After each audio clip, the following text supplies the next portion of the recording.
Dear students, मैं doctor Hemant Kaduniya, assistant professor Shri Sanwaliya ji government college Mandphiya, मेरे इस यूट्यूब चैनल पर आप लोगों का स्वागत करता हूं। इस चैनल में आप लोगों को मैं अकाउंट से रिलेटेड कॉमर्स सब्जेक्ट, अकाउंट से रिलेटेड जितने भी सब्जेक्ट हैं, for example financial accounting, statistics, income tax, cost accounting, corporate accounting, auditing, management accounting, इनके वीडियोस जो कंटेंट है वो आप लोगों को मिल जाएगा मेरे इस वीडियो पर, यूट्यूब चैनल पर। आप लोग लाइक करिए, शेयर करिए, सब्सक्राइब करिए, मैक्सिमम बेनिफिट लीजिए। इन केस अगर आपको कोई प्रॉब्लम आती है, कमेंट बॉक्स में लिखिए कि सर इस पॉइंट पे हमें और एक्सप्लेनेशन चाहिए। मेरी तरफ से मैं मेरी पूरी कोशिश करूँगा कि आप लोगों को समय पर वापस रिप्लाई दे पाऊँ। इस कोरोना काल के पीरियड में हमारी पढ़ाई नहीं रुकनी चाहिए, पढ़ते रहिए, अपने दोस्तों में भी शेयर करिए ताकि उनको भी मैक्सिमम बेनिफिट मिल सके। तो चलिए आज के इस वीडियो कंटेंट पर चलते हैं, और जो कंटेंट इस वीडियो का रहेगा उसका पीडीएफ नोट्स इसी वीडियो के डिस्क्रिप्शन में शेयरिंग में आपके पास अवेलेबल है। आप उस लिंक को क्लिक करिए, आपके पीडीएफ नोट्स अवेलेबल हो जाएंगे। तो चलिए आज के कंटेंट पर चलते हैं। डियर स्टूडेंट्स, आज हम लोग मैनेजमेंट अकाउंटिंग सब्जेक्ट का एक बहुत ही इम्पोर्टेंट चैप्टर लेने जा रहे हैं, कैश फ्लो स्टेटमेंट। आज के इस वीडियो में मैं आपको इसके बेसिक्स बताऊंगा, और उसके बाद नेक्स्ट वीडियोस में हम लोग इसके प्रैक्टिकल क्वेश्चंस करने की पूरे प्रयास करेंगे, प्रैक्टिकल क्वेश्चंस करेंगे। कैश फ्लो स्टेटमेंट हिंदी में अगर कहें तो नकद प्रवाह विवरण, एक ऐसा चैप्टर जो बिजनेस में होने वाले नकद प्रवाह को पूरी तरह से एक्सप्लेन करता है।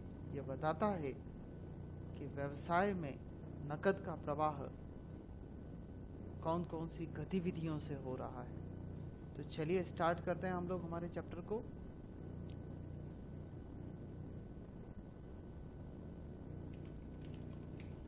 चैप्टर का नाम कैश फ्लो स्टेटमेंट, और ये हमें एक्सप्लेन करेगा 3 तरीके की गतिविधियों को जिसके तहत एक व्यवसाय में पैसा आता है या जाता है। तो कौन कौन सी गतिविधियां हैं, उन गतिविधियों को हम लोग कहेंगे एक्टिविटीज, और ये एक्टिविटीज हमारे पास है।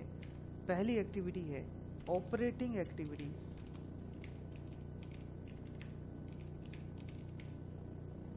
और दूसरी एक्टिविटी हमारा नाम जो है वो है इन्वेस्टिंग एक्टिविटी। तीसरी एक्टिविटी का नाम है फाइनेंसिंग एक्टिविटी। अगर हिंदी में कहना चाहें तो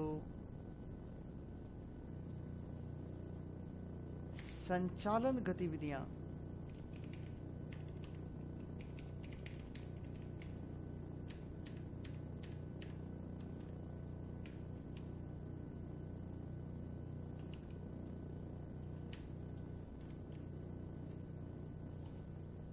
विनियोग गतिविधियां, इन्वेस्टिंग एक्टिविटी को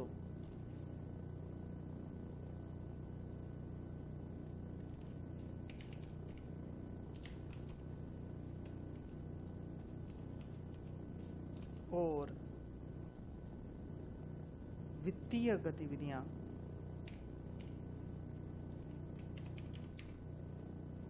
फाइनेंशियल एक्टिविटी को हम लोग कहेंगे। तो अब एक एक करके इन एक्टिविटीज के एक्सप्लेनेशन करते हैं हम लोग। ऑपरेटिंग एक्टिविटीज का मतलब है व्यवसाय की सामान्य गतिविधियों के दौरान नकद का अंतर प्रवाह और बहिर्प्रवाह, यानी कि इनफ्लो, व्यवसाय में कितना पैसा आया नॉर्मल एक्टिविटीज की वजह से, और आउटफ्लो, व्यवसाय से कितना पैसा बाहर की तरफ गया है, व्यवसाय से बाहर गया। दूसरी गतिविधि हमारे पास है इन्वेस्टिंग एक्टिविटीज, विनियोग, या जो कि स्थायी संपत्तियों और विनियोग, फिक्स्ड इन्वेस्टमेंट और फिक्स्ड एसेट्स में जो विनियोग किया जाता है, उनसे रिलेटेड ट्रांजैक्शंस से किसकी वजह से पैसा आया और किसकी वजह से पैसा गया, ये आपको इन्वेस्टिंग एक्टिविटी में देखना है। और अंत में हमारे पास है वित्तीय गतिविधियां, जो कि दायित्व पक्ष के equity share capital, preference share capital, debentures, loan, यानी कि लॉन्ग टर्म लायबिलिटीज़ के बारे में बात करेगा और उनकी वजह से किसकी वजह से पैसा आया और किसकी वजह से पैसा गया, उसका नकद प्रवाह हमारे को बताता है। तो बड़ा ही इम्पोर्टेंट टॉपिक है हमारे लिए ये कैश फ्लो स्टेटमेंट। इसे बनाने के 2 तरीके बताए गए हैं और सारी एक्टिविटीज़ को हम लोग डिटेल में अभी एक्सप्लेन करने वाले हैं। ये हम लोग 2 तरीके से बना सकते हैं। पहले मेथड का नाम है डायरेक्ट मेथड, प्रत्यक्ष विधि, और दूसरे मेथड का नाम है इनडायरेक्ट मेथड। प्रत्यक्ष विधि के अंदर ऑपरेटिंग एक्टिविटीज़ में जिन गतिविधियों से, व्यवसाय के नॉर्मल संचालन से जिन गतिविधियों से पैसा आएगा हम उसे प्लस कर लेंगे, और जिन सामान्य गतिविधियों के पैसे की वजह से पैसे का बहिर्गमन होता है, बाहर जाता है, उसे हम लोग माइनस कर लेंगे। तो नकद प्रवाह आ जाएगा ऑपरेटिंग एक्टिविटीज़ में। जब हम बात करते हैं इनडायरेक्ट मेथड की, तो ऑपरेटिंग एक्टिविटी में हम लोग नेट प्रॉफिट से चालू कर और कुछ एडजस्टमेंट करेंगे और उन एडजस्टमेंट से हम लोग रिवर्स मेथड से फॉलो करके हम नकद प्रवाह की तरफ बढ़ेंगे। तो कैसे बढ़ेंगे हम लोग फिलहाल इन मेथड्स के, इसके फॉर्मेट की बात करते हैं। तो चलिए चालू करते हैं कैश फ्लो स्टेटमेंट का फॉर्मेट। बड़ा इम्पोर्टेंट टॉपिक है, ध्यान से सुनेंगे, ध्यान से समझेंगे। कैश फ्लो स्टेटमेंट, नकद प्रवाह विवरण। सामान्यतया 3 कॉलम चाहिएंगे। मैं आपको 2 फॉर्मेट में बता रहा हूं इसको। पहले एक सिंपल सा फॉर्मेट लूंगा, जिस फॉर्मेट में आपको मैं सिंपली केवल ये एक्सप्लेन करूंगा कि हमें क्या करना है, और उसके बाद डिटेल में आप लोगों को समझाऊंगा कि कैश फ्लो स्टेटमेंट की सारी एक्टिविटीज़ में कौन कौन से वैल्यूज़ आती हैं। तो cash flow from operating activities, हमने बात की थी 3 एक्टिविटीज़ होती हैं। तो कैश फ्लो फ्रॉम या टू ऑपरेटिंग एक्टिविटीज़, व्यवसाय के संचालन से कितना पैसा प्राप्त हुआ। दूसरी गतिविधि आप लोग जानते हैं, तीनों गतिविधियां एक एक करके हम लोग लिखेंगे।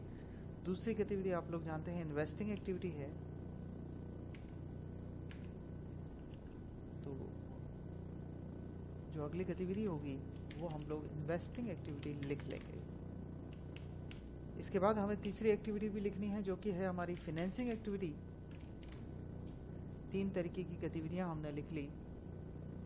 इन गतिविधियों का आंसर हम लोग यहाँ लिख लेंगे, और उसके बाद इन तीनों गतिविधियों का हम लोग आंसर निकालेंगे नेट कैश इंक्रीज या डिक्रीज। और उसके बाद इसमें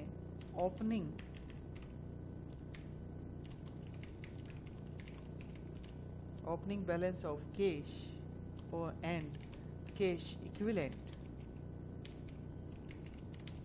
कैश इक्विवेलेंट में हम लोग बैंक और शॉर्ट टर्म इन्वेस्टमेंट को कवर करते हैं।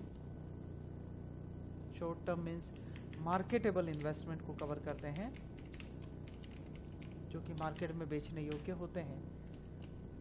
तो इस इंक्रीज डिक्रीज में अगर हम लोग ओपनिंग बैलेंस को एडलेस करेंगे तो हमारे पास निश्चय ही आंसर बचना चाहिए क्लोजिंग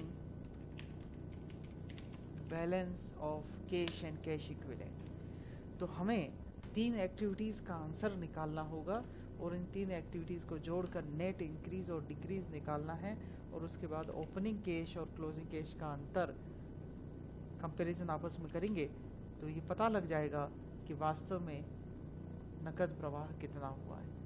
तो अगर आप इस फॉर्मेट को ध्यान से देखते हैं तो अब इन 3 एक्टिविटीज़ पे हमारा अहम ध्यान रहेगा। तो हम लोग बात करते हैं सबसे पहले ऑपरेटिंग एक्टिविटीज़ में डायरेक्ट मेथड की।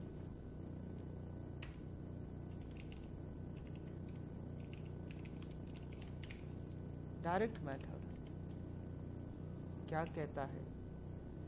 डायरेक्ट मेथड आपसे बताता है कि आप व्यवसाय के संचालन की वजह से जितना पैसा आया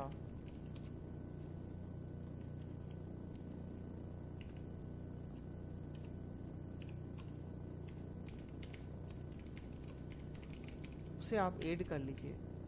पैसा कहाँ से आता है? कैश सेल्स से, कैश रिसीट फ्रॉम डेटर्स से, अदर ऑपरेटिंग रिसीट से अगर कुछ हुई है तो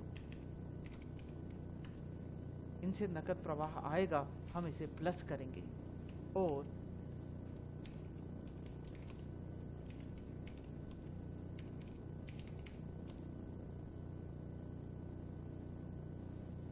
इनकी वजह से ऑपरेशंस की वजह से जिनकी वजह से पैसा जाएगा हम उसे माइनस कर लेंगे।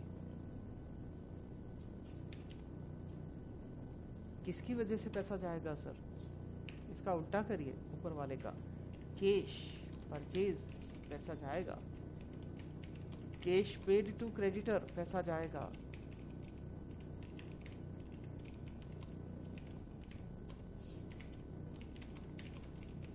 एक्सपेंसेस पे करते हैं पैसा जाएगा, अदर ऑपरेटिंग एक्सपेंसेस पैसा जाएगा। जिनकी वजह से पैसा जाएगा आप उसे माइनस कर लेंगे और माइनस करके नेट आंसर निकाल लेंगे।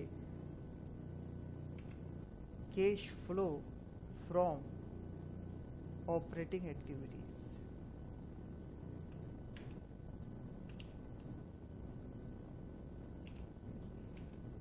याद रखिए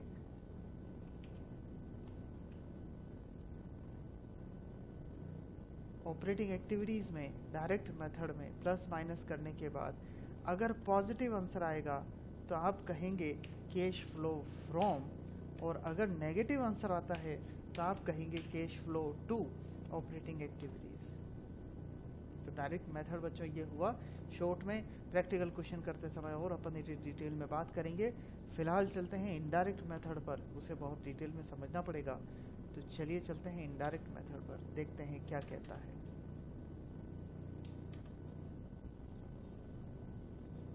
यहाँ हम लोग इसको समझ सकते हैं इनडायरेक्ट मेथड। जैसे मैंने इस वीडियो की शुरुआत में कहा था कि ये नेट प्रॉफिट से शुरुआत करेगा, और इन केस अगर नेट प्रॉफिट नहीं दे रखा है तो क्या दे रखा होगा? पी&एल का बैलेंस दे रखा होगा। तो क्लोजिंग बैलेंस ऑफ पी&एल पहले लिख लेना।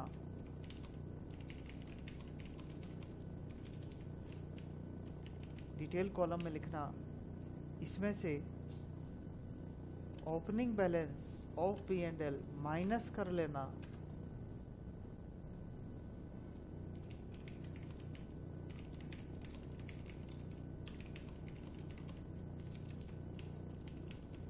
तो जो बचेगा वो आपके लिए नेट प्रॉफिट आ जाएगा। तो इसमें से इसको घटा लो, नेट प्रॉफिट आ जाएगा। अब ऐड करेंगे कुछ आइटम्स, प्रैक्टिस करेंगे क्वेश्चंस के अंदर। सबसे पहला ऐड होने वाला आइटम हमारे पास रहेगा डेप्रिसिएशन। अब नंबरिंग का कोई ऐसा कंपलसरी नहीं है, आप आगे पीछे कर सकते हैं। प्रोविजन फॉर डेप्रिसिएशन, क्रम याद नहीं रखना है, आपको ये याद करना है कि मैं non monetary item net profit के अंदर ऐड कर रहा हूँ। एप्रिसिएशन नॉन मॉनेटरी होता है, provision for tax non monetary होता है,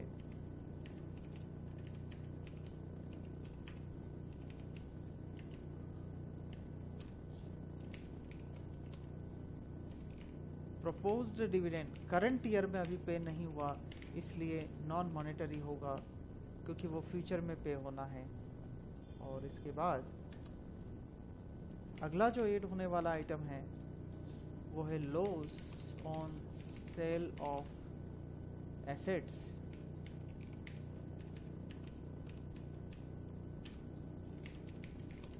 और ऐड कर सकते हो interim dividend,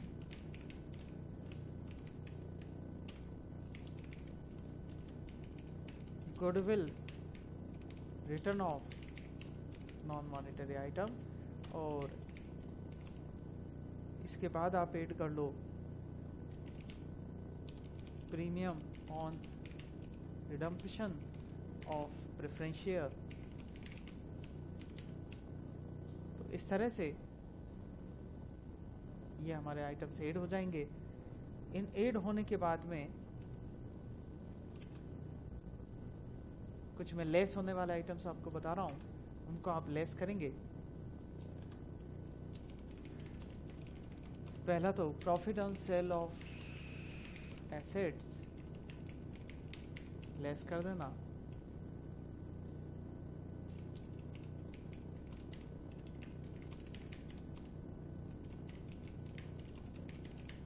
non operating income अगर कुछ दे रखी है तो आप उसे भी माइनस कर देना। तो ये हमारा माइनस होने वाला अमाउंट हो जाएगा, और माइनस के लिए आप लोग ब्रैकेट का इस्तेमाल कर सकते हो। इन्हें आप लेस कर देना। लेस करने के बाद बच्चों आप लोगों को ऐड करना है। अब ध्यान से सुनना, अगर करंट एसेट्स में कोई डिक्रीज हुआ हो, करंट एसेट्स में कम होने से पैसा आता है, आप उसे प्लस कर दोगे।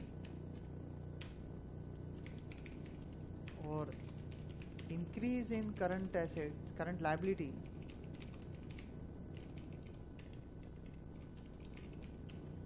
ऐड कर देना। सर ऐड कर दिया। इसके बाद में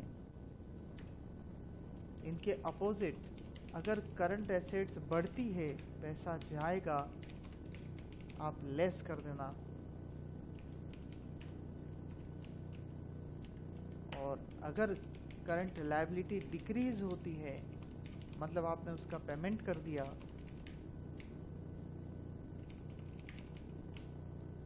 आप उसे भी माइनस कर देना। अगेन एक बार आप और आंसर निकाल लेंगे।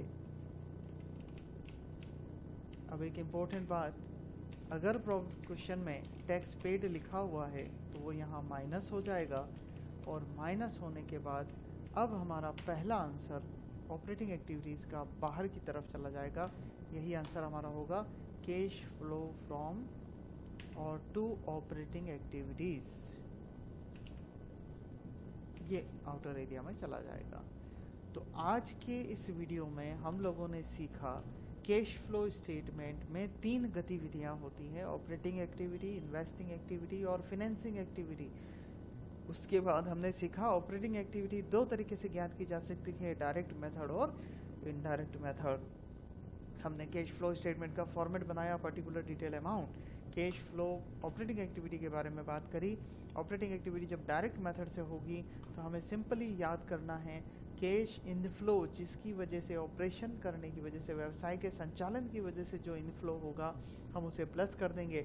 और सामान्यतः होता है कैश सेल से, कैश रिसीव फ्रॉम डेटर से, discount received, commission received, brokerage received, अगर वो ऑपरेटिंग एक्टिविटी की वजह से है तो लेस कर देंगे cash outflow due to operation, cash purchase, cash paid to creditor, cash payment of expenses और एनी अदर ऑपरेटिंग एक्सपेंसेस, अपन उसको माइनस कर लेंगे तो आंसर बाहर चला जाएगा cash flow from operating activities positive होने पर, और नेगेटिव होने पर cash flow to operating activities. अगर हम इनडायरेक्ट मेथड फॉलो कर रहे हैं, P&L का बैलेंस दे रखा होगा, 2 साल की बैलेंस शीट क्वेश्चन में होगी, क्लोजिंग बैलेंस P&L का ले लेंगे, closing balance of P&L less opening balance of P&L, हमारे पास बचेगा नेट प्रॉफिट।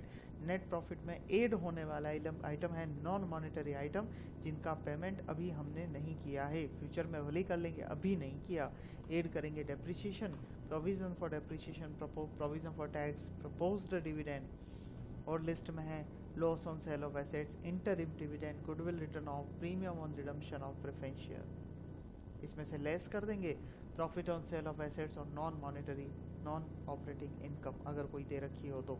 एड लेस करने के बाद यहाँ जो हमारे पास आंसर होगा वो हम लोग कहेंगे cash flow before changes in working capital. इसके बाद हमें वर्किंग कैपिटल के बारे में बात करना है। करंट एसेट्स कम होगी, पैसा आएगा, add decrease in current assets, अगर करंट लायबिलिटी बढ़ती है पैसा आएगा, increase in current asset, current liability less करने वाला आइटम है, इंक्रीज इन करंट एसेट्स पैसा जाएगा, डिक्रीज इन करंट लायबिलिटी पैसा जाएगा। और अंत में मैंने आपको कहा अगर प्रश्न में टैक्स पेड दे रखा हो तो आप उसे भी लेस कर देना। Cash flow from operating activity ज्ञात हो जाएगा। फ़िलहाल इस वीडियो को मैं यहीं रोक रहा हूँ। इसके बाकी की इन्वेस्टिंग एक्टिविटी और फिनेंसिंग एक्टिविटी की डिटेल हम लोग नेक्स्ट वीडियो में बात करेंगे। चैनल से जुड़े रहिए, दोस्तों को भी जोड़िए। कॉमर्स स्टूडेंट के लिए, कॉमर्स टीचर के लिए, कंपटीशन एग्ज़ाम के लिए ये कंसेप्ट्स आप लोगों के बहुत काम आने वाले हैं, जो मैं आपको आने वाले वीडियोस में बताने वाला हूँ कैश फ्लो स्टेटमेंट से रिलेटेड। तो आज की वीडियो में फ़िलहाल इतना ही। थैंक यू और